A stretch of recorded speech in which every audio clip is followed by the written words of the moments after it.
The fool, the whore, the athlete, the scholar, the virgin. All five need to be sacrificed and can die in any order with one exception, the virgin. So sacred that killing them is optional. The virgin is the star of the show and the focal point of today's movie. So for today's episode, we're drinking what virgins drink. We're drinking not your father's root beer. Oh, whoa. I thought we were doing not... You asked me what my favorite drink was. You didn't say the virgin stuff. So I didn't have to have it. I knew what you're like. I knew you enjoyed drinking not your father's root beer. It's kind of why I picked it for today, because I imagine when you were drinking it, you were a virgin. No, what? You had to have been. You still are. I resent that remark. No, I think I got it. We're doing Cabin in the Woods. Dan, start the show.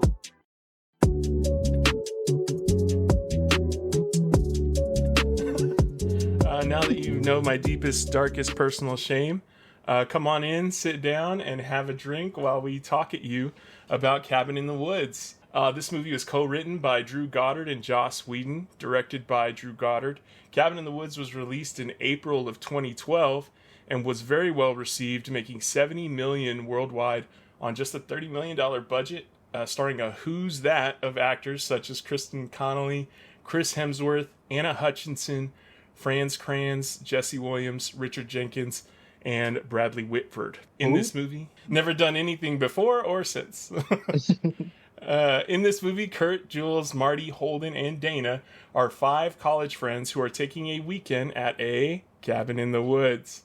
They do all the things you'd think college kids would do. They drink, they swim, they make out with a taxidermy wolf head, spy on each other changing, and stumble upon a collection of cursed objects in the world's most obviously haunted basement to awaken an evil family of hillbillies brought to you straight from the minds of the Ancient Ones, the primordial beings that ruled the earth long ago. This horror comedy pits the five friends against a shadowy global organization tasked with saving the world one sacrificial ritual at a time. The organization tampers with their bodies, minds, and surroundings to make sure they are sacrificed for the greater good of humanity, only to have it all go wrong as our hero and maybe overacting friend Marty smokes enough weed to unravel their plan and kill all of us on the planet in the process. Where'd you see it? 2012? What'd you think of it then? Does it hold up? Do you like it now that you had a chance to rewatch it again? So I don't know if, like, we've talked about a bunch of movies. I don't know if I've ever said this. I'm not the horror man. I'm not into it. I don't typically enjoy horror movies. I love them. I got a big collection. I know you do. I've never been into it, like any of the franchises. To me, horror movies thrive on bad vibes. Like, it's not supposed to be a good hang. Yeah. It's not supposed to be a good time. But also, in my opinion, they're like formulaic. Which is this movie, right? That's the goal of the movie, is to kind of poke at that and kind of deconstruct it. So I'm sure, like, for this, did you avoid it when it was in theaters for that reason? Like, you thought it was a traditional horror movie? First of all, in 2012, your boy was outside. I wasn't in the movie theater. I was in these streets. In 2012, I wasn't watching as many movies back then. But I did catch this one eventually, like pretty soon after it came out. I threw it on. I think at that time was like Redbox or something along those lines. RIP Redbox. But I did see it and immediately loved it. Immediately liked it because it was everything that I had an issue with horror movies, right? Yeah. In looking into this, like the rise of this movie, Joss Whedon and Drew Goddard, they intentionally wrote it as, yes, a love letter, but also a hate letter to horror movies and all of the tropes that come with them. So I was really drawn to it then. I still liked it on the rewatch. I will say that I feel like I liked it less than I did back in 2012. You can't subvert expectations twice. Yeah, and also we've been sort of poisoned by like the meta irony type of show or movie. Like, since then, it's like a genre now. There is that. Right. And at this time it was less so. So I think right now it's just kind of fatigue. But I think, yeah, it's a little bit unfair to hold this movie to today's standards, considering because it was incredibly well executed. When you watch it, like, the only thing that's unlikable about it is that it's kind of tropey, even with the meta stuff. Now it's kind of cliche, and you see that kind of deconstructed, broken apart we're making fun of it because we love it type stuff. But they really, I wouldn't say they did it first, but they probably did it best at that time. They were like the best example to point at and say, this is really good. This is what you're looking for when you're doing meta commentary. Don't take yourself too seriously. Don't take the genre too seriously, but also put in enough effort that it's like, because honestly, what the gore in this movie is top tier. It's really, really, if you're like a horror guy who loves gore stuff, like gory movies, it's super fucking gory and gross. And there's lots of blood being thrown at the walls and thrown and drenching people. From like a technical perspective, I would say that it holds up against, pretty much any horror. The monsters look excellent, considering this was made in 2012. Yeah, I think the CGI doesn't look crazy. It doesn't look bad. The monsters look really good. When I was researching for the movie, I was watching a breakdown that showed like the monsters, and I don't want to jump ahead or like get too much into it, but watching like the green screen of the monsters, they used a lot of practical effects blended really well with the CGI elements, and it makes it really enjoyable, and it does make it kind of hold up. I don't think I saw this movie in theaters either, if I'm being honest. I think I was 25 when this movie came out. Damn. So I was that's, what's funny is you and I were probably doing the same shit, even though I was doing it like way too late and too old. But I was like out living life, like going out with friends. I wasn't really going to the movies or doing things like that at that point in my life. Just trying to de-virginize yourself. Yeah, I was trying to break out of my comfort zone. Knocking back Not Your Father's Rootbeer.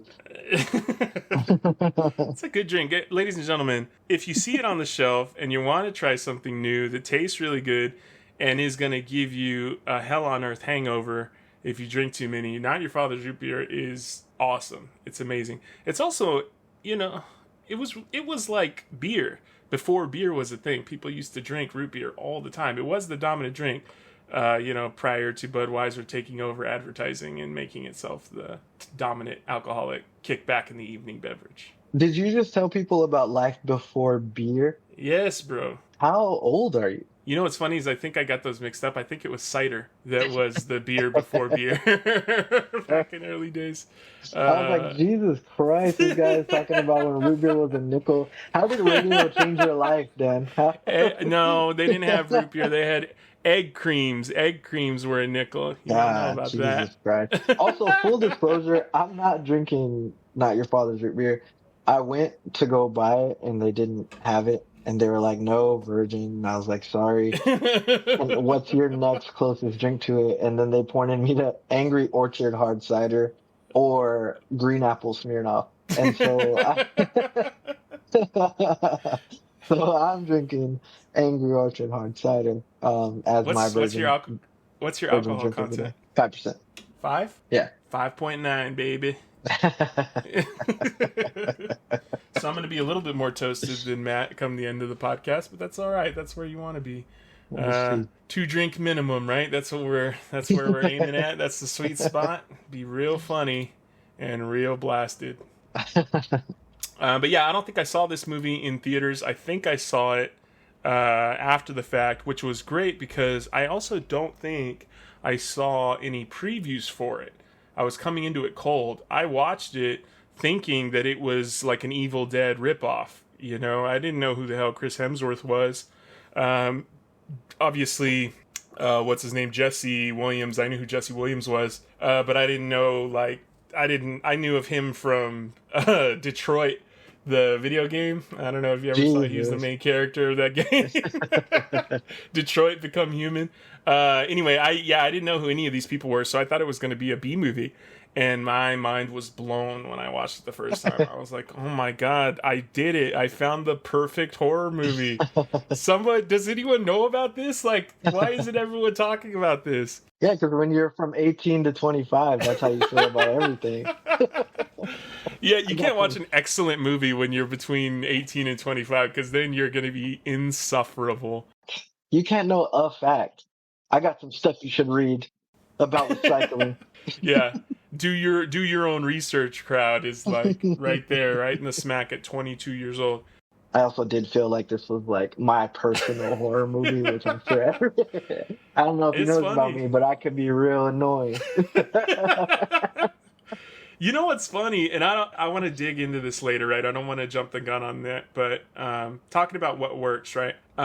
There's kind of this like idea, and I don't know how much of this is Joss Whedon actually actively saying this, right? But one of the prevailing theories when you're looking through all the content about this movie is that the two characters who are in the control room, the white shirt guys, the career guys, are Joss Whedon and what's his name, Drew Goddard, and they're their stand-ins, right? And that there's a lot of different things to be said about like who the old gods are, right? Like there was a big thing that like the old gods are the audience, because Uh-huh. if you don't please the audience stops. The audience has the Hmm. power to destroy the industry, right? We're the ones there to be entertained. We're the ones there to watch the show. They're doing all this like for us, right? But there's also kind of this idea that like the what are the archetypes? The Yeah. fool, the whore, right? The one who destroys that derails the storyline is the fool, right? But I think in this case the fool is the me and you, the Matts and Dans of the world, who deconstruct the movie and talk about why it doesn't work or why it's boring or why it's a trope or why they see through. And that's his Hmm. thing, is that he's seeing the puppet masters, right? They're the ones Hmm. that are like seeing through the mindless aspect of it, of just sit there, turn your mind off and enjoy the movie. There's people that don't do that, that sit there and they pick apart the movie and Yeah. they kind of make it less enjoyable, right, for everybody else. And that's the one who like For the tears horrors. down the organization. He's the reason that none of this shit works. He's the one that like you think that he's out down and out, but really he takes it apart. And I do think that kind of fits, because we are both really annoying and insufferable. He's the most insufferable character, probably, at least in that group of people. And also, to me, the funniest, he's got the better lines. Especially his interaction with the Harbinger is really funny. That he like, I like how he says fucker. yeah, he's just like fucker. His like his jabs about the railroad coming through and Yeah. Yeah. the war. Which war? What war Which was war he was? talking about? Yeah, what war was he talking about? Is the part I don't get. You know damn well which war. No, Because what? of the war. Like, what are you talking What about? war? Vietnam? There's, He's not there's that been old. so many wars. You've been here since Desert Storm. Chill out, dude. I have that in my notes. Like, what war is he talking about? Yeah, that stands out to me, because what there's, and also, why would she know? He's like, you know damn well which war. Do we? You know what I feel like canon reason for that is? He's probably reading from a script that has existed since World War II or Vietnam, and he's like just saying what he's supposed to say, and Yeah. that's that like scripted response. So he's probably been saying since the Civil fucking war, if they're doing this every year. Yeah. I agree with, and that's, I think most people's takeaway from the movie is that it's meta commentary on the movie industry and about bad screenplay writing and good screenplay writing Right. and just the audience power and skepticism that sort of gets in the way of people being able to make good content, right? Right. I also think it's a pretty good representation of like youth millennial culture. So just kind of being scapegoated Oh and yeah. portrayed in, and portrayed in a way like we're the fool, the whore, the athlete, the scholar, and the virgin. You know what I Yeah, mean? And like, yeah. look at all these transgressions, but like, you've cultivated the whole thing to make me be this way. I'm this way as a result of what you're doing, Yeah. right? And the control room being like the older generations of people who are like, I just want to get you here. And it's like, well, stop doing this to us. So that's, obviously a more annoying interpretation of this movie, but hello, everybody. That's what I'm here for. And, and just, Real quick before we move on, you know what's funny?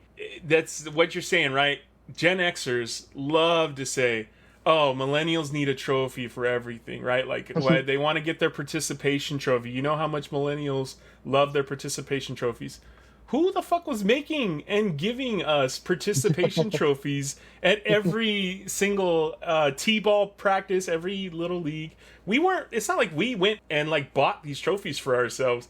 They're the ones that were literally creating these circumstances and then blame us for the way that, you know, we turned out or the way that we grew up.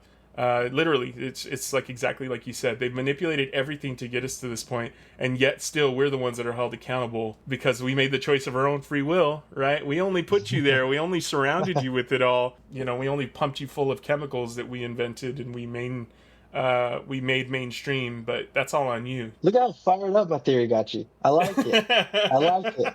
I Also, hadn't look at considered it, that. It's a good point. bridging the gap between Gen X and millennials. Me, a millennial. You, a Gen Xer. I'm not This Gen X. conversation. That what? I'm not Gen X. I'm millennial. You. Okay. Okay. Are you a millennial? You're Gen Alpha. I'm exactly a millennial. Like the millennial. I wore plaid shorts in high school, brother. I'm as millennial as it gets. I wore plaid shirts in high school. I'm the one that made it cool. Shorts. Plaid shorts. That's what I said. Golf shorts. Yeah, you called them golf shorts? I don't believe it. I wore. Mine weren't plaid. They were the striped like seersucker shorts. I'll ask you a question. Did you wear Jinko jeans? Yes. Past elementary school. Oh yes, middle school. I was wearing Gen them into Xer. 8th grade. Gen Xer. They Dead were giveaway. They were really cool when I was in 8th grade. Also, that's around the time that you were in elementary school, so Were you on the bar scene when the Lumineers were popular? that's not fair. Gen Xer. This man's a Gen Lumineers were popular for a long time. X. No, they just weren't. I was They on the weren't. bar. I was on the bar scene when the Black Keys were popular too. So Oh, good lord! I've been You were drinking a long stomp clapping time, at man. Coyote Ugly. I've been on the scene a long time. I'll have you know. I used to live on North St. Mary's. All right, let's jump to what works. Actually, jump into what works. What'd you like about? What's your favorite part of this movie? My favorite part of the movie is the betting pool about which monster they're gonna summon. Well before you and I did this podcast, well before I even knew I was ever gonna talk to anybody about it, I had went and watched YouTube videos that were breakdowns of the betting, the what do you call it, the odds table that has a breakdown of what the pool is and who's betting on what. And it's just so funny to me because it's such a great way to make this scene, to make this whole scenario way more relatable, just to the average Joe who's maybe, mom brought her two 16-year-old 15-year-olds to see this movie and she's sitting there and she's bored out of her mind, but then she sees this and she probably has been in an office pool about something stupid before, and it does that great job of kind of drawing in your less involved. I also thought it was really funny to just see who picked what, who picked what monsters on the betting board. I just think that scene tells a lot about the larger setting of the story, and I think it does a good job of setting the tone for the movie. So I think that works really, really well. The title card, I think, is one of the stronger, better intros to any movie, much less a horror movie. Them having this very boring, very normal conversation about how his wife is already nesting and they haven't even started fertility. Cabinet. Yeah. And he's like, I'm going to get a drill this weekend and liberate my cabinets. And he's like, what's up? You want to join me? And the dude's just looking at his coffee cup and he's like, are you even listening to me? And then bam, the cabin in the woods. Yeah, it's good. So it works great. It is. That's I think one of the better executed parts of this movie is the opening, and absolutely just immediately subvert your expectations, right? And also immediately get really on theme too, as far as the meta commentary about it. So they wrote it to make people question if they were sitting in the right theater. Yeah, am I watching this is Cabin in the Woods, right? And they're like, fuck yeah, it is. Which immediately works. Also, it's so funny that and throughout the movie they're like this. They're so ho-hum and kind of cavalier about this really, really, really important job. Insanely, right? Literally the most important job on the planet. Don't care. Which you can say what you want about that. Draw your own opinion on what they think of themselves then, the writers, right? Because feel you're making a horror movie, but but it still works. Like it's still part of that meta commentary, you Absolutely. know. And then they get to the betting scene, and I agree with you. Like it's relatable and all that, but I thought the best part of that scene was pausing the betting board, Yeah, and just looking at it. and just looking at what monsters they had on there, because it's Yeah. like normal stuff like zombies and werewolves and Zombies. Yeah, I actually paused it. Yeah, and I took pictures of it, and I thought some standouts: witches, sexy witches, two separate, two separate categories. There's one just called Kevin. yeah, I saw the Kevin one. I wondered myself who Kevin was. Somebody said Kevin is probably just a serial killer, but somebody had said that they thought it was a nod to Kevin Elijah Wood in Sin City. Kevin, Oh, you know, the very nondescript, very quiet. He's got the button-down shirt that's buttoned all the way to the neck and the glasses that you can't see his eyes. But he's like the most dangerous guy in the movie. I don't think of Sin City as like a horror movie, so maybe it was just like a no, but there is a lot of just general genre nods in this movie yes, yeah, and lots of homage. Easter So eggs. I wouldn't be surprised if Kevin was just Kevin. But my favorite one was Evil Molesting Tree. Yeah, evil molesting tree. That's a direct reference to the Evil Dead. Sir, it says molesting. This tree will beat your shit in a totally different way. You Hey, know what I mean? That's you know, death a by snoo lot. snoo, I guess. Evil molesting tree. That was my favorite one. That's really funny. The guy being so sad about the merman, wanting desperately to see a merman, and he's like he had the conch in his hands. It's just like I just really wanted to see a merman. You know, so sad. And he's like several times in the movie they go back to him like stewing on it. Yeah, that's all he could think about. Because now he's got to wait another year. It would suck. It's basically the equivalent of being like a Cowboys fan, you know, like you want to see your favorite every year. You want to see him make the championship every year. You're disappointed, and the closer they get, the more disappointed you are because you thought maybe this was the year, and it's just every year he's got to watch him pick up the conch shell, dust it off, and then chuck it to the side. Y'all can't see me, but I'm making the same face as the guy when he doesn't get to see a merman. 'Cause I'm a Cowboys fan. That's sad. Sad. That was a bleak little monologue we went on right now. The conversations around it are really funny. He's like, "You're gonna have to share this with maintenance," and he's like, "What the hell?" You know, like there's however many people in maintenance, and he's like, "Well, yeah, they're not very creative. That's why they're in maintenance." You know, like just subtle digs, right? It's also really funny when they win and they're all cheering, and then he's just there by himself, like, "Yeah." Also, the idea to have to differentiate zombies from hillbilly zombies, it's funny. Pain worshipping backwoods murder zombies. I wonder, you know, I look at this and there's been a lot of breakdowns on it, but it's pretty clear which cursed item summons which monster, right? Like the necklace is the whatever, the ghost bride or whatever she is listed on there. The bride, I think, is all she's listed as in the betting pool. The conch is the merman. The music box is the sugar plum fairy. I was very curious. Who do you think the movie reel was? He picks up the movie reel and he's looking at the reels, but to me, there's not. I don't know who would stand out as like the monster that would have summoned, and how would it have summoned it? Like, would he had to put it on a projector, or what do you think? Yeah, I think you have to play it, and then I think I looked through.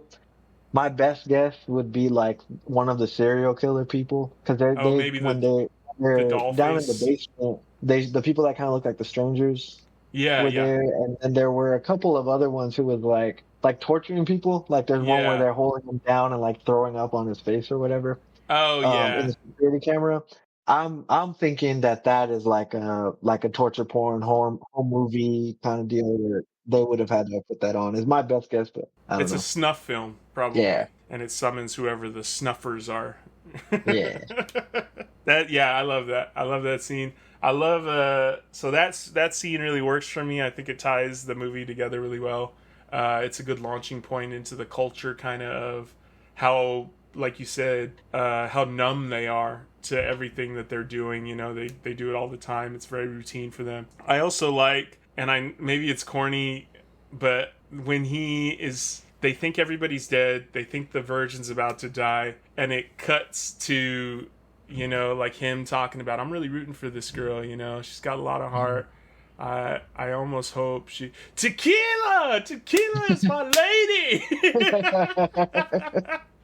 Instantly, just like, you know, like this one little moment, you think you're gonna get some earnestness out of it, and they rug pull you. I agree with you, and it's good. But what makes that scene work for me is that there's a different scene, and it's the only time in the movie I feel like actual horror is executed, and it's when these guys who they've shown being so irreverent toward their job, they start to do their little prayer. Like right after the first person dies, he brings his necklace out and he's like kissing it and saying his little prayer for the Invocation sacrifice or that whatever they're it is. doing. Yeah. And it's like, man, that's the one time in the movie where it like really, really leans actual, not slapstick horror.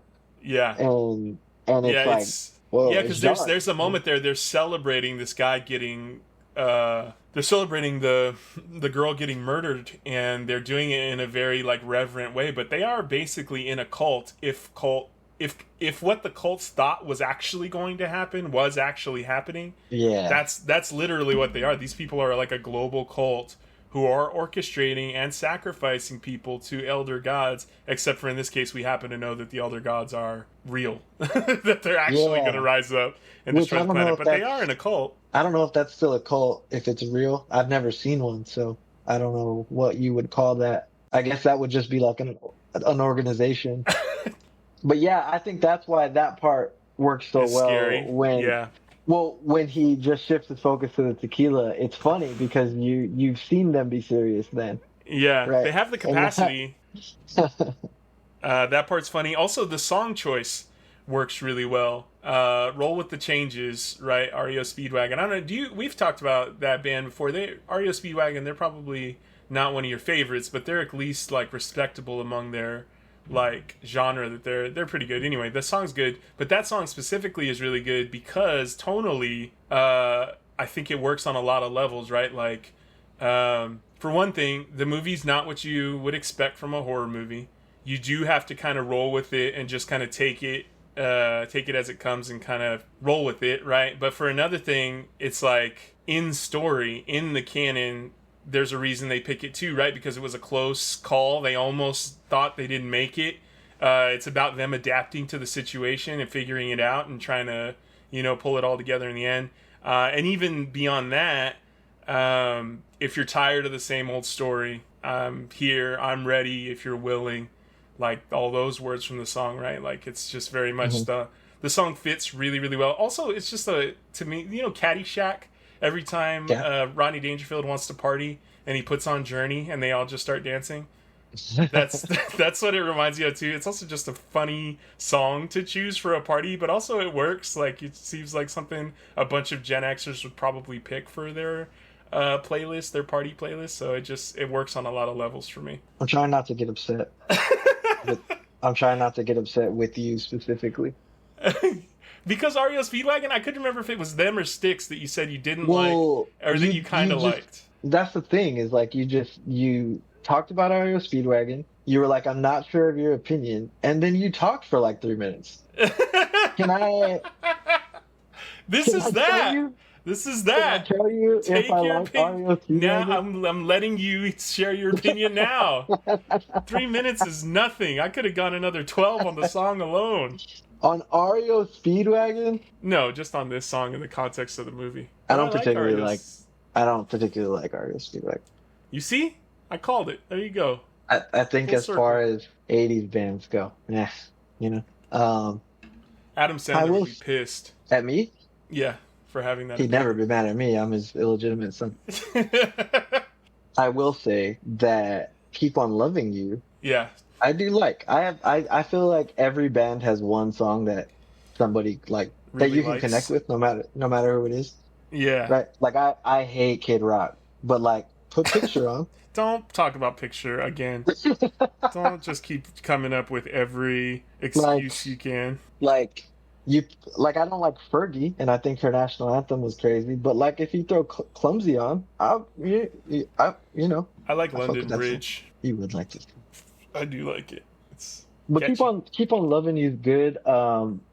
Cigarettes After Sex is a really good cover of Keep on Loving You. It sounds like all their other songs, but like if Keep on Loving You is one of all their other songs, right? Um, and Can't Fight This Feeling, I feel like has just been in so many movies that I'm sort of numb to it as music. Yeah. You don't like Take It on the Run? No, I don't. Fuck. The end. You're weird. I don't have like a deep analysis of it. I just don't like that thing. Just don't like it? I'm pretty sure that's Yeah. their most popular song. Is it? I think so, yeah. I would think Can't Fight This Feeling. Roll with the Changes is from an album called You Can Tune a Piano, but You Can't Tune a Fish. Is that the real name? Yeah. Look at the cover. Oh, good Lord. It's an actual fish. It's a tuna. With a tuning fork in his mouth. He's a tuning tuna. I was going to say, we're just laughing at a picture that only we're looking at. I assume our listeners all in unison went and they Googled You Can Tune a Piano, but You Can't Tune a Fish. Our listeners are having to eat like a bologna sandwich from all the sugar they're drinking with us. So drink these damn drinks. Drink some water, guys. I'm telling you. I feel like I'm chugging a soda. It is a soda. It's worse than a soda. And you know it's worse than a soda because you're going to be so hungover after from all that sugar. It's very delicious, but there is a price for it. Tough. Were you? What did you think of the stunt casting of the big boss, Miss Weaver? Man, that's always a stunt casting in a sci-fi movie. Yeah, shit. It's always Sigourney Weaver. Sigourney Weaver, every time there's like some big reveal of somebody, it's Sigourney Weaver. Yeah, in this one, you know it's Sigourney Weaver leading up though because she talks so often that you know it's her. But no, Paul does that. Paul is very clearly Sigourney Weaver the whole movie, and then it's like you get to see her, and she's in an evening gown, which is funny. But they that's another, I guess that one's less subvert expectations and more just a straight comedy. But tonally, I think they're kind of similar to each other in that they both are kind of making fun of the genres that they sit in, and they're doing it well, you know. Yeah, I agree with that. I also liked. I know you made a joke about the cast in your when you were dance-planning the whole movie. But we talked about that word. I don't appreciate it. We talked about dance-planning. You said you weren't going to use it for the pod. Your name is Dan, and you're explaining something at me. Like, what do you? I'm only a man. Like, what do you want me? Just say mansplaining. What do you want me to do with it? I'm a man too. But your name's Dan. You see, so the reason it's funny is because typically I would say mansplaining. You're gonna dansplain. You're gonna dansplain dansplaining to me. Meta. Let's keep it rolling. Roll with the changes. I do enjoy the casting of this movie. And we spent this segment, what works segment, brought to you by Angry Orchard. We spent most of this segment talking about like the corporate part of this movie because that's what works the best in this movie. Yeah. And the two guys playing it are perfect. Oh, perfect. Absolutely perfect. They're perfect for this movie. And it kind of helps that you've seen them in other stuff being ridiculous. Right. Like, personally, when I watch this movie, and this is going to be, I don't know if anybody likes this movie or if anybody cares about this movie, but Fun with Dick and Jane, Jim Carrey is trying to rob the drunk-ass boss, right? Yeah. Right. So, I love him in that movie. Yeah. He's funny in Step Brothers, too. But I don't remember if Step Brothers had come out before this or not. Oh, that's true. But I remember when seeing this movie, I was thinking of Fun with Dick and Jane, and I really enjoyed it. I always think of Billy Madison for Bradley Whitford. Yeah. Yeah, me too. He's great in that movie. It's more of what's going on around him, but he plays like uptight and almost like Dennis from Always Sunny in Philadelphia. Yeah. Trying to stop Billy Madison from getting his diploma. Except this guy has weird balls. Yeah. You know? My favorite. You know what's funny? It's not even him, but that's one of my favorite parts of Billy Madison is Billy's mentor, his dad's friend, making fun of his laugh. To him, he's like, he does that little laugh he does, and he's like, "No, how's that go?" And he does it. I'm not gonna do it, but it is fucking funny. Oh, boo! I was waiting for it. I I was can't do waiting for it. you to do It's it. too good. I can't do it. You do it. Well, now it's too late. You've ruined it. Boo, chicken, boo. But those two I think are perfect, and they Yeah. do because they do also authoritative very well. They're Yeah. always kind of in those roles too, Yeah. even afterwards, right? Like when Bradley Whitford was in Get Out, you know what I mean? Like Right. they're good at those things. So I thought they did a good job. But like you can say, let's get this party started, and cut to them doing their little dance, and it's really really funny. But also when everybody's partying and they say, "Shut the fuck up, turn the music off," it's also Everyone believable, right? listens. Yeah, yeah. Even the audience And is like, "Oh shit." they're perfect for that. Those two guys. Chris Hemsworth coming off of Thor, like because we knew him He's baby Thor here, but we had already seen the year before. Thor, which is crazy because it's an excellent role for him because you believe him as being the dumb jock guy, but you also believe him as being the sociology major. I love the subverting expectations immediately in the beginning of the movie too. The joke equating the books to drugs is That's my favorite joke in the whole movie. it's so good. When he's like, "Where did you get these? Who taught you these?" I got it from watching you. I probably still say I learned it from watching you very randomly, very, very seldomly, but I do still say it when it fits because it's a really funny thing to say to somebody. When someone's like, "Where did you get this from?" or "Where did you hear that?" Yeah, he was the first Thor. They were kind of trying to make him best of both worlds guy and not like silly jock like they were later. So coming off of that movie, I think, and I'm not even sure I don't remember Thor being like this huge big phenomenon, but all of us knew who Thor was. Right. The Thor casting buzz I remember being very similar to like a Superman casting, right? Because we'd Right. never seen a live action Thor, so I thought that worked well. I didn't play Detroit like apparently you did. Actually, Jesse Williams, I thought, was one of the more you could kind of replace him with whoever. I don't think he brought a lot to the role. I think he did a good job. I think he was serviceable, but he really is just like the handsome. He's Jared Padalecki, like in other horror movies. He's the handsome guy. He doesn't have a lot of lines, but he's going to stand there and look pretty and come to the rescue of the virgin. But I do think that he's one of the more low impact characters of the movie. You could probably put a lot of people in that role, and I think he would do.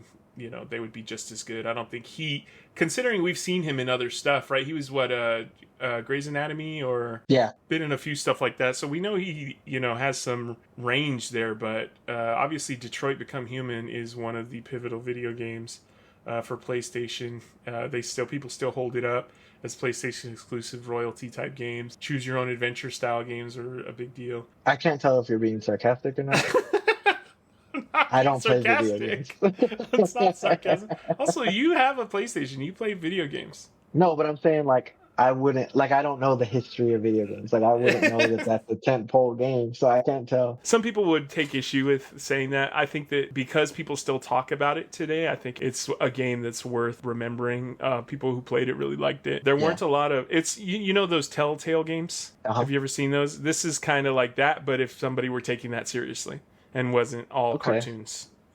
It's all choice driven. It's all you got to make an in the moment decision that's like timed in some cases, and what you do throughout the game changes the ending of the game. So I think this was one of the bigger games that kind of called attention to that and used real likenesses of real people to portray characters in the game, like Jesse Williams. Yep. Hey, the reason I asked you that was because I didn't want, if someone was listening to it and was like, "What? This guy sucks." No, it's not. Detroit, boo. I wanted to just like not be the guy like like yes. if you're wrong, I need to be like, "Are you sure?" You wanted to distance yourself from the.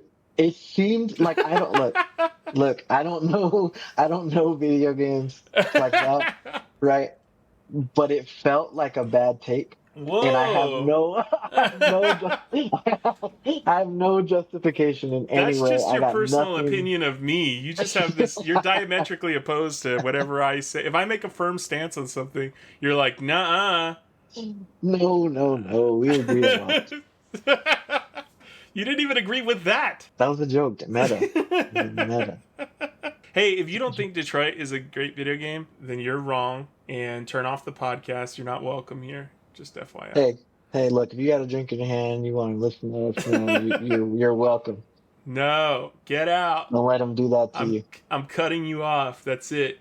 You've had enough. You don't got to go home, but you can't stay here. I thought it was a 2-drink minimum. Yeah, what drink are you on? I'm on 4. No, you're not. I haven't even finished my first one yet. I'm on 2. All right, let me get on 2. Which 2 apple ciders, man. Whoa. This is a lot. You're feeling it, huh? No, it's just a lot of sugar. Like, I feel like I have sweet mouth. I shouldn't be drinking this. I should have got the sugar-free version, but I'm just going to take an extra shot of insulin. And I was going to say drinking this gives me a husband's bulge, but you're going to give me the anaphylactic shock.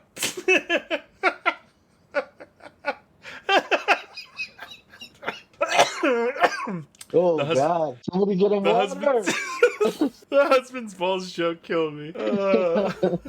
It's nice to have Marty there to make all these jokes for us in the movie. Man, Marty, I thought was going to be a much more controversial figure than he is. When I watch this movie, I don't want to step on what doesn't work, but sometimes Marty's like a little much for me. Really? His stoner voice sometimes bleeds into him having a former life as like a prospector. Oh, you know? yeah. And I don't know if it's his accent or that dialect or whatever, but it makes me feel like he's doing a different thing. Yeah. Like Andy in The Office whenever he's trying to be downtrodden and he accidentally starts to veer into character voices. Yeah.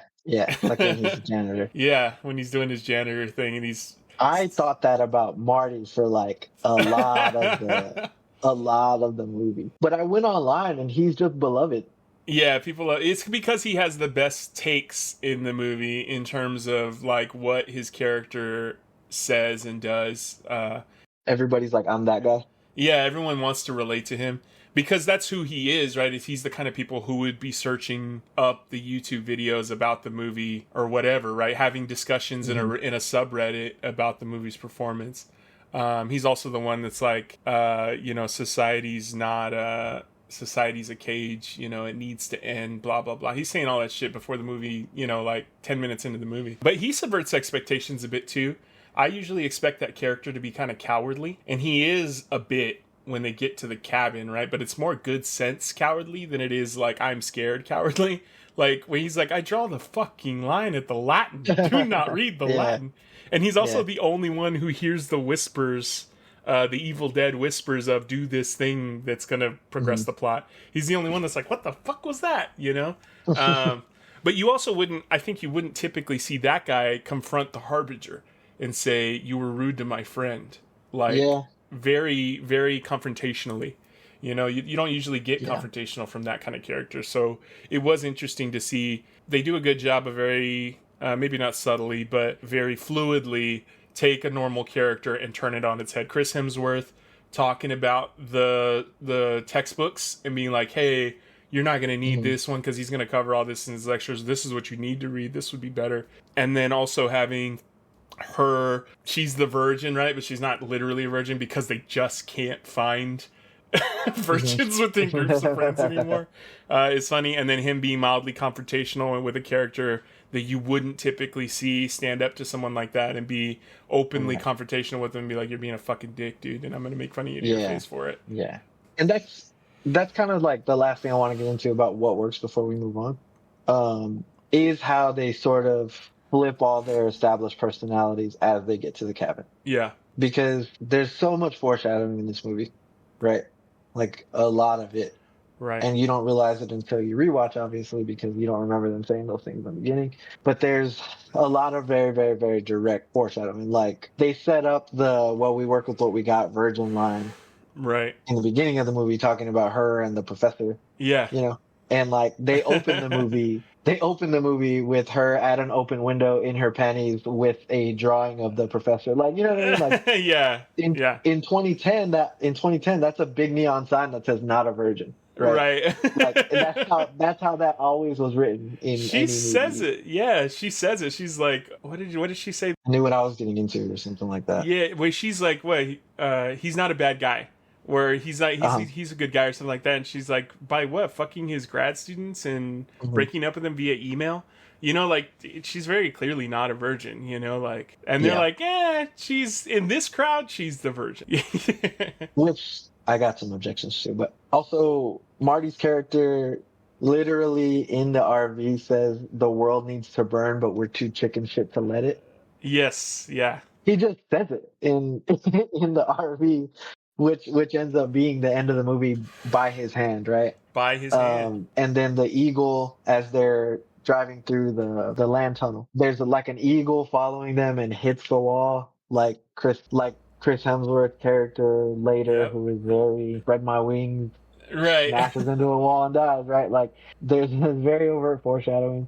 And then also they go out of their way to kind of be like, and because they have to, there's maybe 8 minutes that they have to establish who all of these people are individually, right? So they have to make the Chris Hemsworth give like a mini lecture on which books go to which courses for his girlfriend's friend. They have to show Marty pulling up like with a coffee mug bong. Which did you know that that's real and functioning? Did you see I that? I didn't, but that's awesome. So the You can props buy one? department, no, Oh, and you oh. can't because they made the coffee mug function as a bong and collapse to work as a cup and come off as like all of that's real. That's a real thing, but it cost thousands of dollars for them to make. And so it was never like you don't see them out. It's not reproduced because it was really, really expensive. But it's real. It's a real thing. I don't. Maybe it depends, right? Like you probably in world you wouldn't drink your bong water, right? But like, can you think about if you put coffee in your bong instead of bong water, and then drank your bong water coffee after you were done? Oh God. Everybody tune into our Four Loco episode that we recorded. That's what that was like. Green Monster, man, crazy. But yeah, that was real. But I didn't know they that. That's established all interesting. that in the beginning at like hyperspeed. Yeah, but it feels good. It feels natural because it feels so much like all the other movies we've seen where they do that Right. similar thing. Right. This guy's the burnout. This guy's the jock. This girl's the slut. This girl's the virgin. This guy's the nerd. But less that, right? And then they get to the cabin and they all are very much those things in like Very much, yeah. the craziest way possible. Right. And I think they do a really good job of that. Like Jules making out with the wolf The wolf, head, yeah. which weird reaction to her doing all that, I think. Like in the movie, she does like the flirty monologue with the wolf head. She then hardcore makes out with it. She does it. And then they all like Applaud. She was invested. yeah, so they're applauding the performance, Yeah. right? But I gotta tell you, man, I think we're packing up the RV. If that's me and my friends. You're telling me if your girlfriend got up and literally sucked on the tongue of a taxidermied wolf, you'd be like, all right, I'm out. What are we doing? What is happening? It's weird that he, of all the people to dare her to do that, it's weird to me that Marty was the one that was like, go make out with that wolf's head. He seems pretty, like, uninterested, you know, like in the whole. They were freshman sweethearts. Yeah, they're still close. Into it. Everyone got a little dance. There is a weird sense of comfortability there with letting Jules go crazy. But even that also is like, that's a good job. Their inhibitions are turned way down, you know? Yeah, that's true. They said they were pumping Rohypnol into the beer, right, or whatever their stand-in is for roofies. They literally were roofing them, probably microdosing, but still. Yeah, I don't know. We're getting into Dan Science Corner. What are the main ingredients of Rohypnol? I don't think it's a real thing. I think it's from the movies. I think it's pronounced Rufalin. But continue. You're only getting that from The Hangover. I always wonder why they call it roofies. You're more likely to end up on the floor than the roof. They ought to call them groundies. So a very offhand comment I read online, and I wanted to get your take on it. They said, we failed in 98 thanks to the chem department. Okay. And a comment I read online said that in 98, The Faculty came out. And The Faculty did not do great in theaters, A. And B, the in-movie reason that they're able to stop the alien invasion is because of the kid's drugs that he makes. His Josh Hartnett got the homemade. It's just what NoDoz, right? He just basically crushes up NoDoz, but it's a chemical reason. And they're saying that The Faculty is them failing in 98 to kill, because most people don't die in that movie. Yeah. You know, so it is like a failure of an invasion. And they also failed to sacrifice like the characters. So that was interesting. I thought it was interesting. I tried to see if there were other movies that came out that would be similar in line with that, but that one actually did line up pretty good, I thought. Yeah, I mean, given all the Easter eggs, I buy it. But I want to just stop this tangent to go on another one. I've never seen The Faculty. You hate Josh Hartnett, dude. I don't know what your deal is. You hate Josh Hartnett. No, I'm sick of this prejudice. It wasn't my fault. First of all, I like him in Oppenheimer. Secondly, I wanted to watch The Faculty, and I sneak watched Light It Up. Do you remember Light It Up? Which one's Light It Up? Light It Up is Forrest Whitaker, where the kids, like, I think it's Usher 2. Oh. He's got a gun. I don't think I've seen it. If anybody remembers Light It Up, send Dan the synopsis of that movie. But But I wasn't supposed to watch either one because my dad was like, you don't need to watch more movies about rebellion. He like forbid me from watching them at that time. One, because I was like, nah. But two, because he was like, you don't need more movies about teenagers not listening to their authority figures. I have never heard of this movie. Rosario Dawson. Whoa. It's good. I liked it. Vanessa Williams. It's got that one guy in it from Coach Carter. Yeah. This looks good. Is it good or is it like fun? Dude, I haven't seen it in so long. I liked it when I was 9. Does that matter? Hey, Rosario Dawson. She's a baby in this. So that's why you picked that. The Faculty is fine. It's a good movie. It's a like very normal alien invasion horror trope movie. Vanessa loves it because she loves Josh Hartnett. I like it because I just like formulaic horror movies. They make me feel safe. That's why a lot of people like them. That, and they get to have like stick tattoos.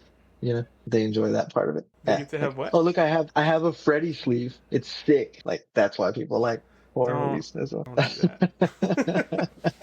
You don't need to do that.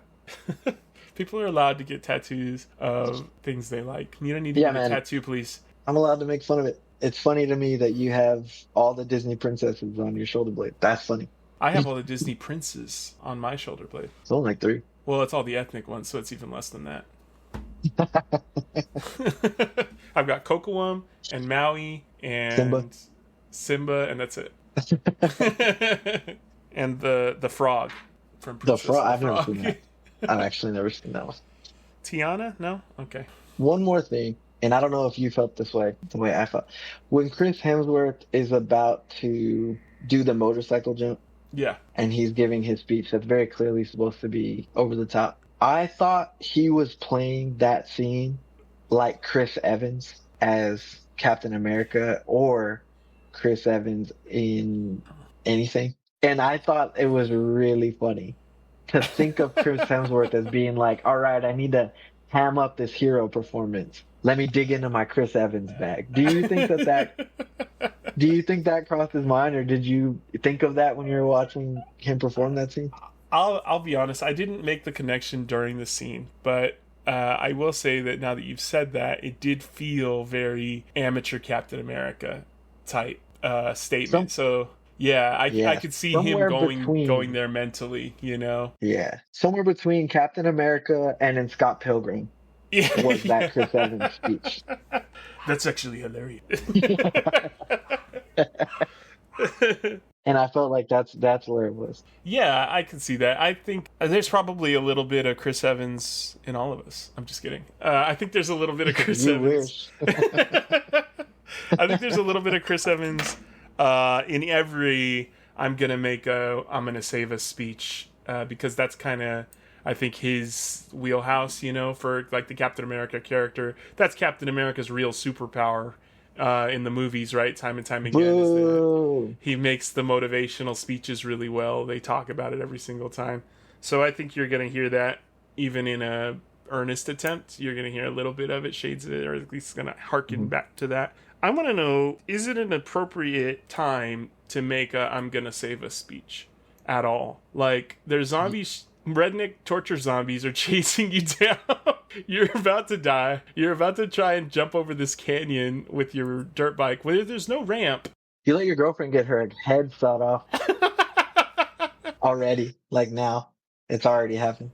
Are we gonna say that you're saving us? Like you're scoreboard, baby. You gotta relax. I don't know that it's make a speech time, but whatever. Yeah. Maybe he was talking to himself. He was getting himself psyched up for the jump. It feels like you're in the right spirit now to transition into what doesn't work about this movie that you love. I don't necessarily think there's anything about this movie that doesn't work. I think it's all right. Then awesome. Clear out. Let me get in here. Oh, you got a list? I was just kidding, but I don't think actually there's nothing that stands out to me that says like this doesn't work well. I think everybody does a good job. I think that the casting's good. I think if anything, the only thing that doesn't age great is just the production cast. So beyond that, I don't really have a problem with any aspect of the movie other than I don't want to give Joss Whedon his flowers anymore. That's about it. What did you have? Well, let's talk about Joss Whedon. So I think that we have appropriately given credit to the writing in this movie. Yeah, absolutely. Which, he's half of that. With no disrespect to the director's pen, because Drew Goddard is mainly a writer. Yeah, he's like famously, that's what he's known for. And he's written in some right? bangers, yeah. Yeah. The only other movie that he directed other than this one was Bad Times at the El Royale, which I've never seen. It's fine. It's Chris another Hemsworth's in that one too, right? Young Cynthia Erivo is in that one as well. Oh, really? Yeah, and it's cool. They got me with the trailer where they did like the isolated vocals, 60 song behind like eerie visuals. It got me, but it's not a very good movie. It's a crime thriller? Yeah. Okay. I digress. Please digress. Oh, Dakota Johnson's in that. I love Dakota Johnson. Who doesn't? And Jeff Bridges. I should watch this movie. John Hamm? Holy smokes. I think you're wrong. I wanted to watch that movie so bad. Where's this guy get the ass to run down Dakota Johnson? I took people, plural, with me to watch that movie. Like, I loaded up the car. We got in there and we left. Who'd you take? It was, I don't remember. It was very, I remember it being like a group venture though. Oh, okay. And I was very disappointed. They were all looking at you like, what the fuck is this guy's deal? It wasn't good. It wasn't good. Okay.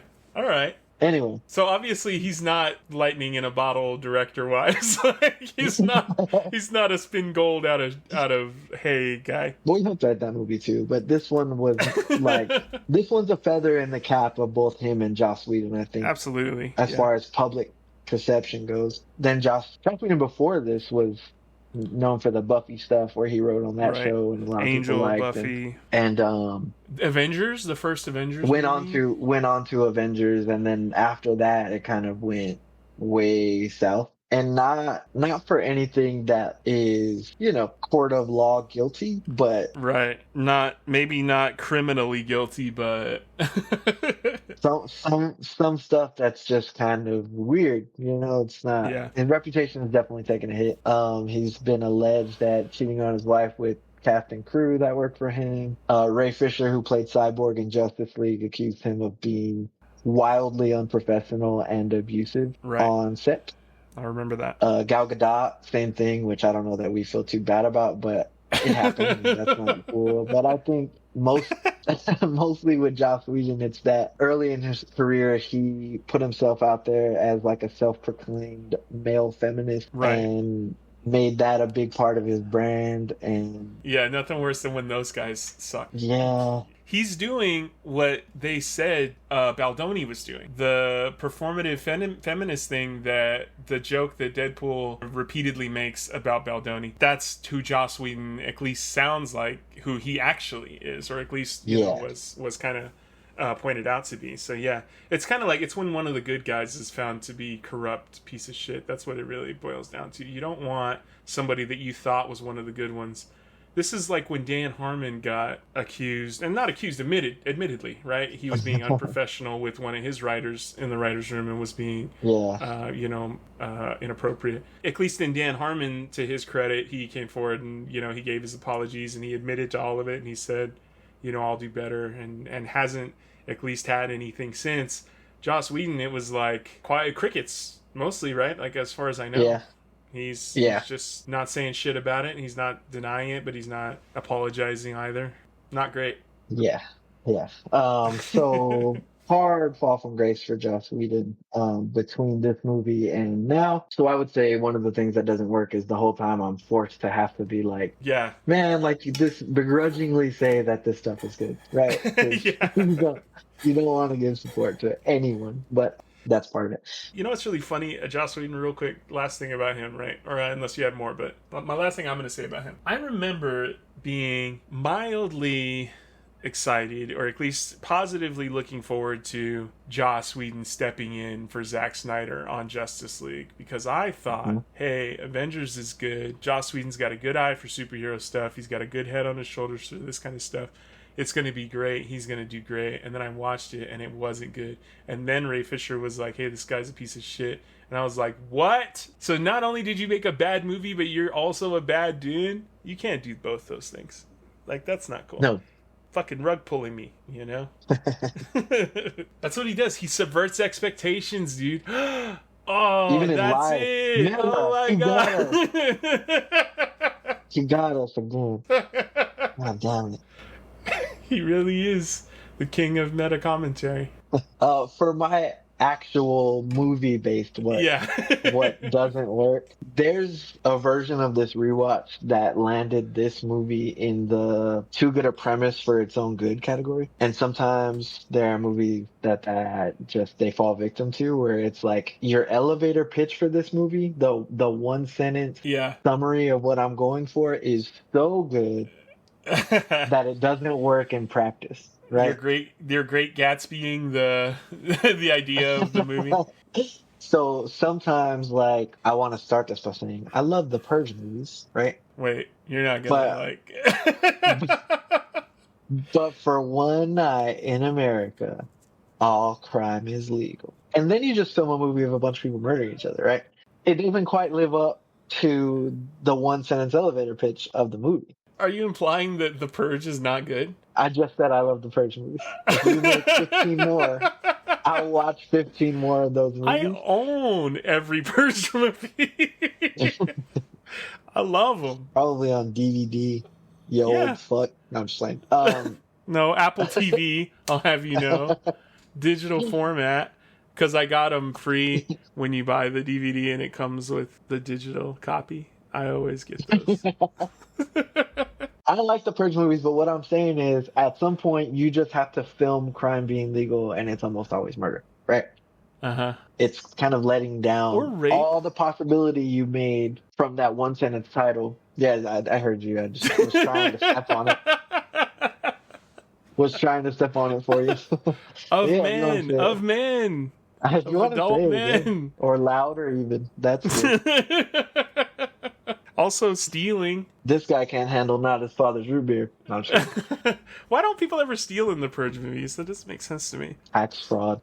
Tax fraud, yeah. I filed my taxes today. I lied. It's all just murder in the Purge, which you'd think there would be other crimes, right? Blackmail, grand larceny. You could go to your boss's house and be like, oh, just so you know, I have this laptop that has all this criminal, awful things you've been doing, and if you don't give me $1 million right now, I'm gonna post it today. So. Or you just confess all like in that episode of The Office when Meredith thought she had immunity and she just said that she was taking it. If she did that on the Purge Day, none of that stuff is even an issue. Maybe. It does say crime committed on that day. I feel like there's no consequences. I'm free from consequence. Matt would go on YouTube and be like, I'm posting this on Purge Day. I cheat on my taxes every year. I steal. I shoplift like crazy. I robbed a bank and got away with it 2 years ago. No consequences. And then the cops would show up the next day and be like, hey, man. I want a movie about that. You know what I mean? And we're never going to get it. That's we're never going to get. We should make that because that would be a funny movie. That would be really funny. Dibs. Everybody dibs. Copyright law applies to dibs. Dibs. And then we could have the detectives investigating it be played by Richard Jenkins and Bradley Whitford.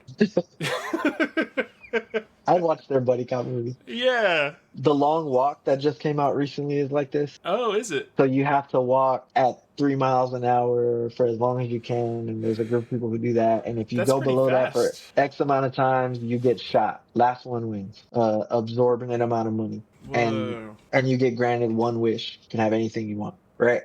More wishes. The short one sentence version of that is awesome.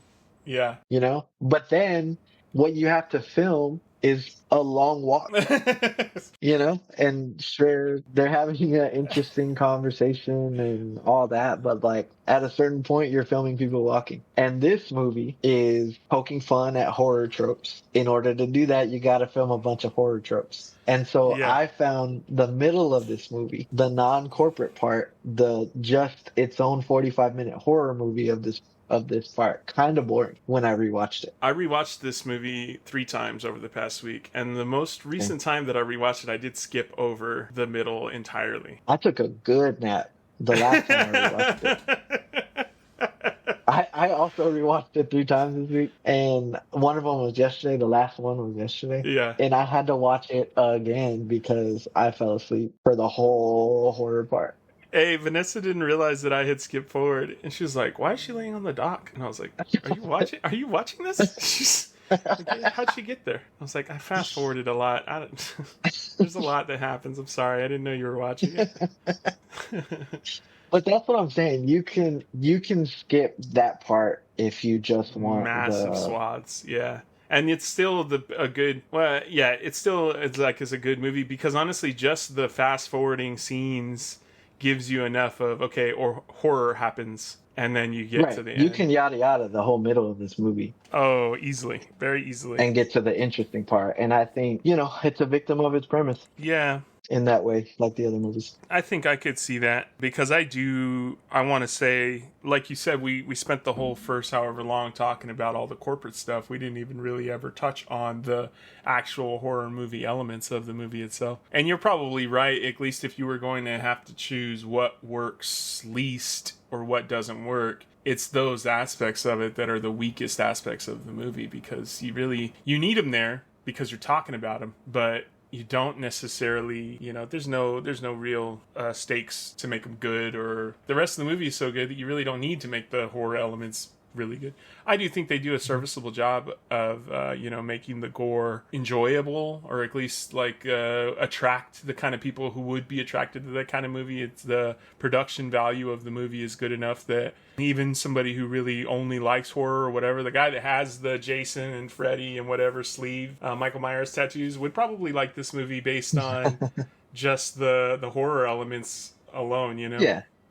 If you want that from this movie, they got it. Right, but it's just the people who love this movie probably aren't looking for that. No, they don't care about that part. But that is one of the more fun parts of the movie is when they go down in the cube into the menagerie and you're seeing the Hell Lords and the the giant spider, blah blah blah, and it's interesting. Yeah. So that I agree. It's also one of when they zoom out and do the reveal of what we're actually looking at. Is one of my least favorite scenes. Oh, in the really? entire movie.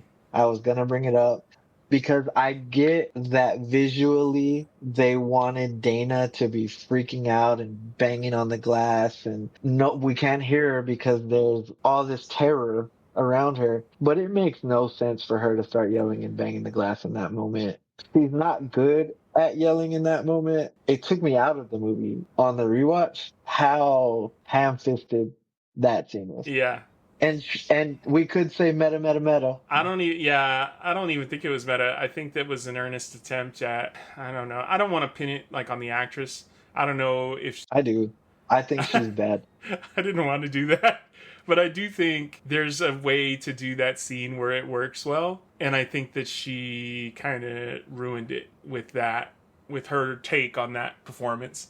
And yeah, I don't know. And I understand where she wanted to go. I understand she's mad that it's all been orchestrated. She's mad that they made them choose, blah, blah, blah, right? But also, like, okay, what, you're going to smash the glass and you're going to go fight that literal, actual Cenobite, you know? Like, there's a literal demon in front of you, and your takeaway is, I'm going to yell at it, and I'm going to be mad. You want to hear my better Dana? Yeah. Jennifer Lawrence. 2012 Jennifer Lawrence as Dana. The Last House on the Left, did she do that? Jennifer Lawrence?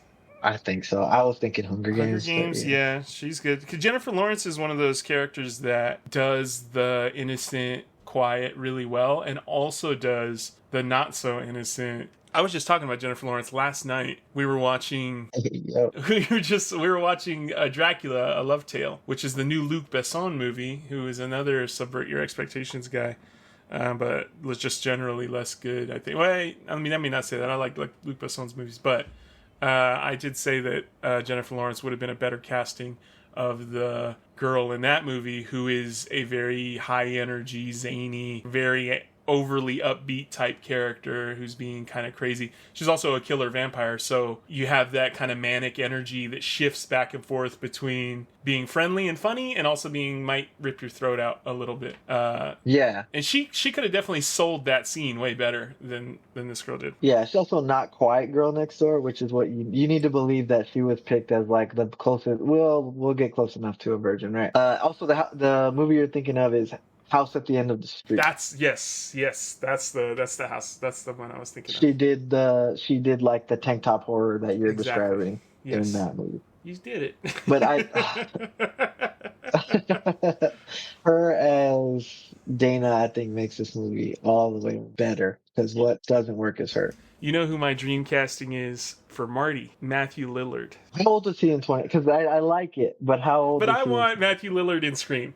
I don't know how old. I know Scream came out a long time before, but if you give me Matthew Lillard's character in Scream and you put him in this movie, it's dream casting, right? We can make it work, right? But yeah, he was already probably pretty. I don't want. He's not old, but you know, he was older at this in 2012. He said so. Yeah, my favorite Matthew Lillard is in the movie Summer. Yes. Oh, he's such a douche in that movie. Am I speaking your language with Summer Catch? I didn't know other people watched that movie. Rose, Summer Catch. You kidding me? I love that movie. Summer people, summer not.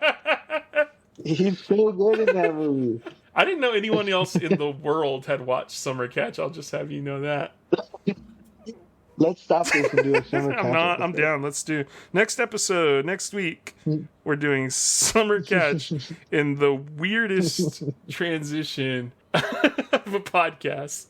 The only podcast ever recorded about Summer Catch. Summer Catch has a 5.1 on IMDb out of 10. Whoa, that's high. Jessica Biel. I love Summer Catch. Me too. But yeah, Matthew Lillard I think is good. Who's a better athlete? The guy who plays Marty is in crazy good shape. Oh, is he? I didn't know that. That's why they have him in such baggy clothes the whole movie. I went and I Googled him, and he looks like Chris Hemsworth. No. that probably is why they had him in such baggy clothes. Oh, Fran Kranz, huh? Mm-hmm. Oh, he was in The Dark Tower. You know what's funny? When you were saying movies that work better as a line than they do as a premise, right? All of The Dark Tower, the book series that was written by Stephen King, it was his like magnum opus, right? Like his great life work. He says that all of the Dark Tower series was built around one line: the man in black crossed the desert and the gunslinger followed.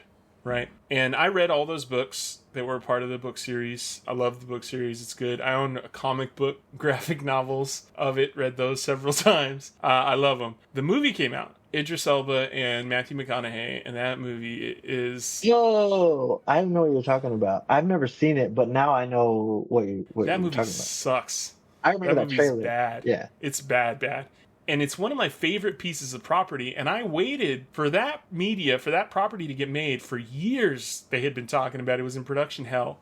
And that's why the movie sucks, right? Because every time that happens, that's what ends up happening, is they Frankenstein together a shitty movie because somebody doesn't want to, take a bath on it or whatever. But that, to me, that's what that rang true is to me. You have an excellent idea that's like an elevator pitch of an idea that's really good, but the bigger you try to take it, the bigger you try to execute it, the harder it is to deliver. And especially how... I don't want to say vague, but the broader in scope the line is, the more open to interpretation the line is, probably the better the line is, because we can kind of fill in the blanks mentally to like add our own elements. Mm-hmm. The harder it is to deliver a good story on a larger scale. The mm-hmm. bigger scale you try to take, because the books work great. Obviously the graphic novels mm-hmm. are good because they're basically just the books with pictures. And as soon as they tried to take it to a TV show, they couldn't figure out the TV show. They kept working on it, and finally they say, we'll do a movie instead. We're going to do a multi-series movie. It's going to be 5 movies, blah, blah, blah, blah, blah. That's not working. That's not getting off the ground. They can't get writers for it. Okay, we'll do a one-shot movie. Here's your movie. Absolutely terrible. I wanted to bring it up because I had the thought when you were saying it, and I was like, oh, that I know exactly what he's talking about, because it happened to The Dark Tower, and I'll never forgive anyone who's involved. Next Purge, that's whose house I'm going to. See, it's always murder. Ooh, I can't wait to purge this guy. That's my favorite joke in Rick and Morty about purging, is that instead of murdering, he says purge. She's trying to purge you, Morty. Purge is a verb. Speaking of insufferable meta commentary, right? Let's bring up Rick and Morty. The ending of this movie, because I think we both like when they're down in the compound.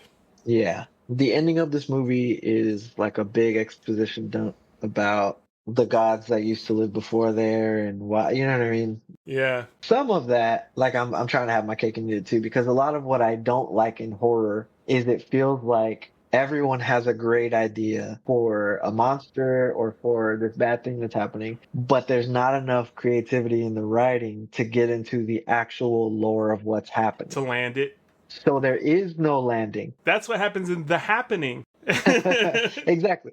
So there's no lore to explain, and because there's no lore to explain and we don't have roots deep enough, there's no ending to the movie. Right. So we're left wondering why Michael Myers' biggest op is Jamie Lee Curtis. Right. And I hate that. And even a good writer can't connect the dots always. Can't always like. J.J. Abrams is like he's a decent storyteller. He's got a good sense of scope and like vision. Lost is the biggest, most famous example of you have a great idea. Yeah. It's a compelling story. It's compelling characters. How do you end? Like, you're never going to end it. You're never going to be able to tell the ending in a satisfying way that people are going to be happy with. And the best that he could do is, spoiler alert, if you haven't seen Lost or watched the end of Lost. I was going to say spoilers for Lost. They were dead the whole time. Oh, what? Like, it's just... I don't know, man. You're gonna piss a lot of people off. Somebody told J.J. Abrams, "Wait, what do you mean they were dead the whole time? That doesn't make sense." And he's like, "It's the only thing that makes sense." And they're like, "Well, then I hate it. I just wasted 8 years of my life following this story.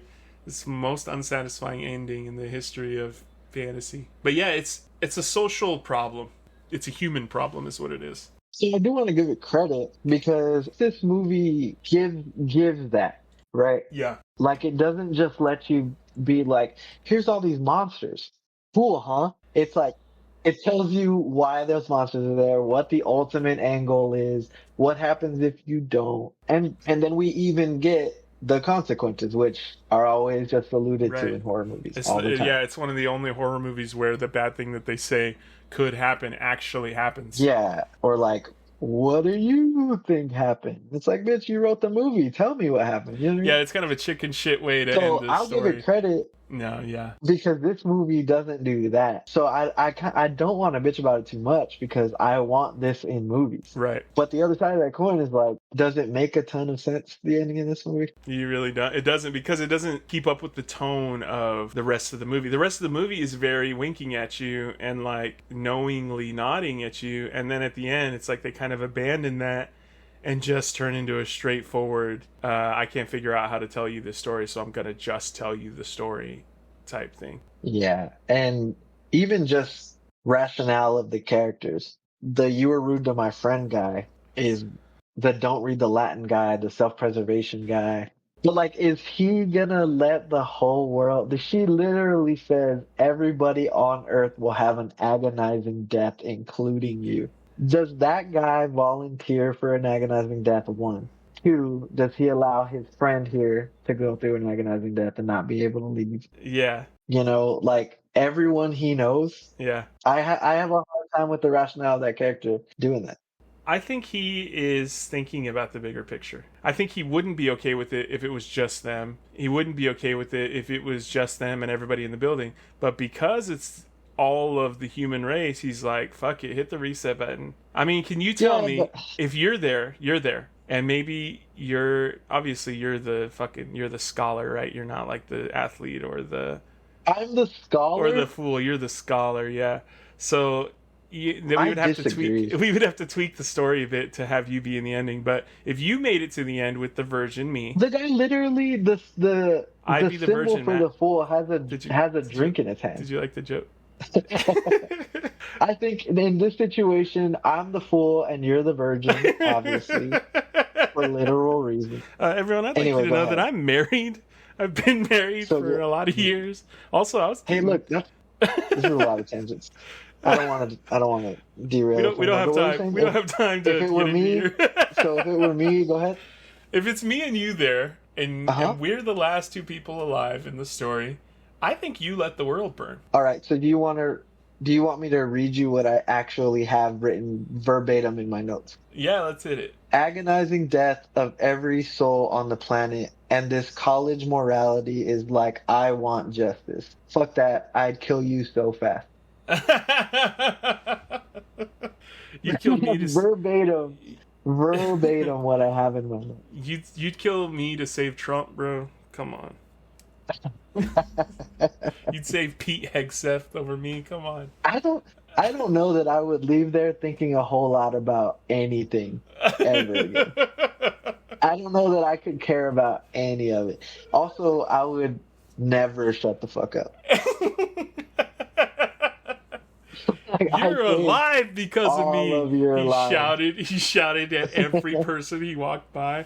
I would never pay for anything ever again. Couldn't tell me nothing. Here's your bill, sir. We did include the 2 take-home bottles of the most expensive bottles of wine that we carry, and you could I'll be your cashier whenever you're ready. And you're like, oh, I saved you, everyone in this restaurant, the owners of the restaurant, and everyone else in the world. So I'm gonna assume that this is on the house, or Bro, you guys got it. And then gets up. I and would leaves. be 50 times worse than any veteran you've ever met in your life.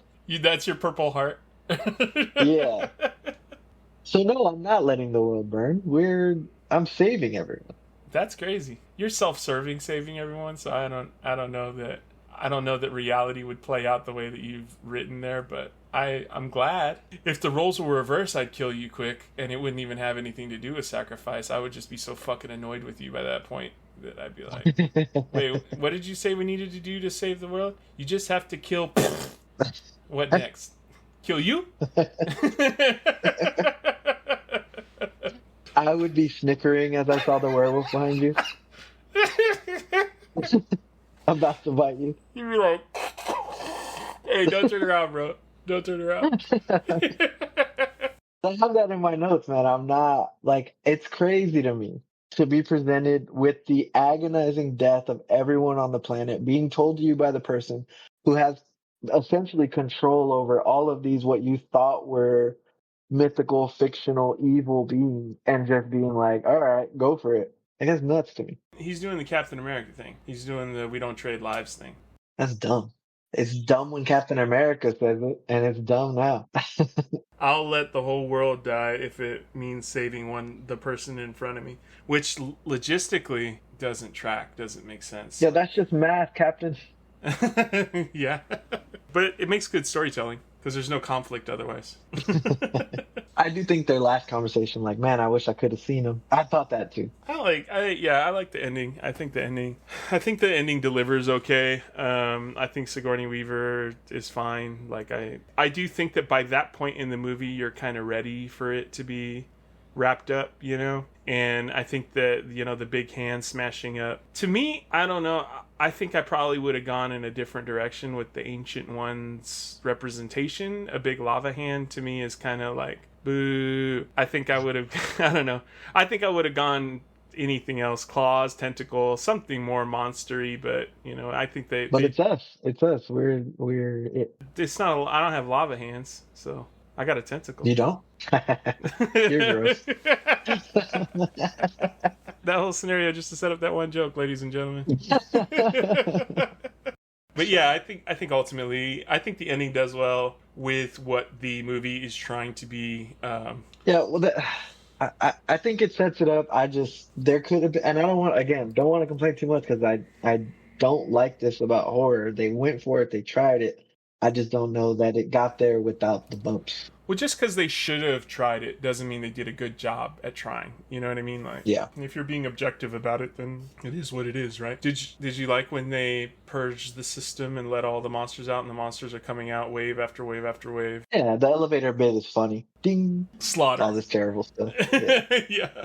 I like when the zombies are sitting there eating. Like all the rest of the all the monsters are hunting down everyone, and all the zombies are just sitting there like munch.